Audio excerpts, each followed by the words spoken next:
Hi friends, welcome back to my channel. ఈరోజు కార్తీక పౌర్ణమి సందర్భంగా early morning పనంతా ముగించుకొని తులసి కోట కాడ 365 ఒత్తుల దీపాన్ని వెలిగించానండి. తర్వాత నా హస్బెండ్ లేచి రెడీ అయ్యాక టెంపుల్కి వెళ్ళి శివయ్యను దర్శించుకున్నాము. తర్వాత ఈవినింగ్ పూజ చేసుకొని దీపాలను వెలిగించుకున్నాము.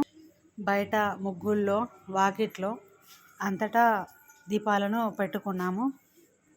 నాకు ఇలా దీపాలు పెట్టడం అంటే చాలా ఇష్టం అండి. నాకు చిన్నప్పటి నుండి ఈ పండుగలు సాంప్రదాయాలన్నా చాలా ఇష్టం అండి. దీపావళి, కార్తీక పౌర్ణమి ఇలాంటి పండుగలకు వాకిట్లో దీపాలు వెలుగుతూ ఉంటే చాలా హ్యాపీగా ఉంటుందండి. కళ్ళకు చూడముచ్చటగా ఉంటుంది. కార్తీక పౌర్ణమి రోజు నోములు నోచుకునే వాళ్ళు నోములు, వ్రతాలు చేసుకునే వాళ్ళు వ్రతాలు చేసుకుంటారు.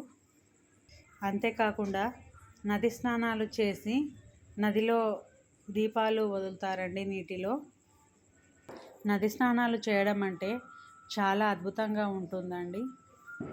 ఇంటి ముందు వెలిగించిన దీపాలను చూస్తుంటే లక్ష్మీదేవి కటాక్షం లభించినట్టు, ముక్కోటి దేవుళ్ళు ఆశీర్వదించినట్టు నాకైతే అనిపిస్తుందండి. నాకు దీపాల వర్షం చూస్తుంటే అంత సంతోషంగా ఉంటుందండి.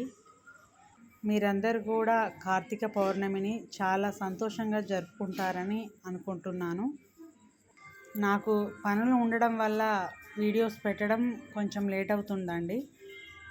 మీరందరూ నా వీడియోలను ఆదరిస్తున్నందుకు అందరికీ కృతజ్ఞతలు. నా సబ్స్క్రైబర్స్ అందరూ వారి ఫ్రెండ్స్కి కానీ రిలేటివ్స్కి కానీ షేర్ చేసి సబ్స్క్రైబ్ చేయించాల్సిందిగా కోరుతున్నాను. ఈ వీడియో కనుక మీకు నచ్చినట్టయితే లైక్ చేయండి, షేర్ చేయండి, సబ్స్క్రైబ్ చేయండి.